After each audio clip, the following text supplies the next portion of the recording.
नमस्कार दोस्तों, क्या आपने कभी सोचा है कि क्या हमारे भाग्य में जो लिखा होता है उसे बदला जा सकता है? क्या एक राजा अपनी ताकत से भगवान के लिखे को मिटा सकता है? और क्या एक गरीब किसान का बेटा सच में राजा बन सकता है? आज की ये कहानी आपको सिखाएगी कि जलन, अहंकार और दूसरों का बुरा चाहने वाला व्यक्ति अंत में खुद ही हार जाता है। अगर आप जानना चाहते हैं कि भाग्य जीतता है या इंसान का घमंड, तो इस कहानी को अंत तक जरूर सुनिए, क्योंकि अंत ऐसा है जो आपकी सोच बदल देगा। कहानी की शुरुआत बहुत समय पहले की बात है। एक छोटे से गांव में लक्ष्मण नाम का एक गरीब किसान अपनी पत्नी के साथ रहता था। जीवन संघर्षों से भरा था, लेकिन मन बिल्कुल साफ। किस्मत ने एक दिन मुस्कुराकर उनके घर दस्तक दी। उनके यहाँ एक पुत्र का जन्म हुआ।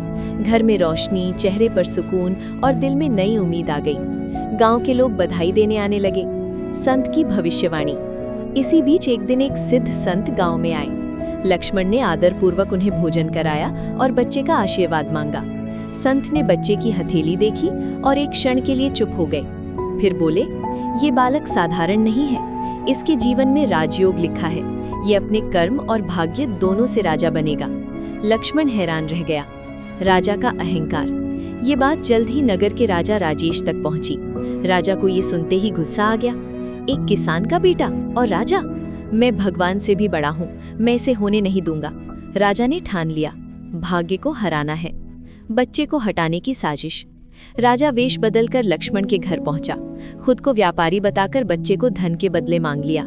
गरीबी और मजबूरी में माता पिता टूट गए और भारी मन से बच्चे को सौंप दिया। लेकिन राजा का इरादा कुछ और था।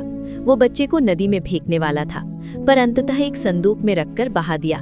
राजा को लगा, आज भाग्य हार गया। भाग्य का खेल। लेकिन दोस्तों, भाग्य वहां भी जाग रहा था। वही संदूक एक नेक व्यापारी धनराज को मिला, जिसकी कोई संतान नहीं थी। उसने बच्चे को अपनाया और नाम रखा विजय। विजय का विकास। 18 साल बीत गए। विजय बुद्धिमान, संयमी और संस्कारी युवक बन चुका था। एक दिन राजा ने उसे देखा। उसकी बुद्धिमत्ता से प्रभावित हुआ, पर पहचान नहीं पाया। चिट्ठी और धोखा। राजा ने विजय के हाथों एक चिट्ठी रानी को भेजी, जिसमें गुप्त रूप से मौत का आदेश था। लेकिन रास्ते में डाकुओं और एक बूढ़ी माँ के कारण चिट्ठी बदल दी गई। अब चिट्ठी में लिखा था, इस युवक का विवाह राजकुमारी से करा दिया जाए। भाग्य पूरा हुआ। राजा के लौटने से पहले राजकुमारी का विवाह विजय से हो गया। राजा आग बबूला हो गया। लेकिन तभी वही संत प्रकट हुए। संत का सत्य। संत बोले, राजन, तुमने बच्चे को नदी में फेंका, मगर भाग्य को नहीं। जो लिखा था वो होकर ही रहा। राजा का सिर झुक गया। अंत। राजा ने विजय को गले लगाया, राज्य सौंप दिया और समझ गया, भाग्य को हराने वाला अंत में खुद ही हारता है। तो दोस्तों, इस कहानी से हमें क्या सीख मिलती है? दूसरों से जलन, चुगली, अहंकार और किसी का बुरा चाहना, ये सब हमें अंदर से खोखला कर देते हैं। अगर आपको ये कहानी सोचने पर मजबूर कर गई हो, दिल को छू गई हो, तो लाइक जरूर करें। कमेंट में लिखें भाग्य या कर्म। और ऐसी ही ज्ञानवर्धक कहानियों के लिए चैनल को सब्सक्राइब करना ना भूलें। फिर मिलेंगे एक नई कहानी के साथ। तब तक के लिए सकारात्मक रहें, सच्चे रहें।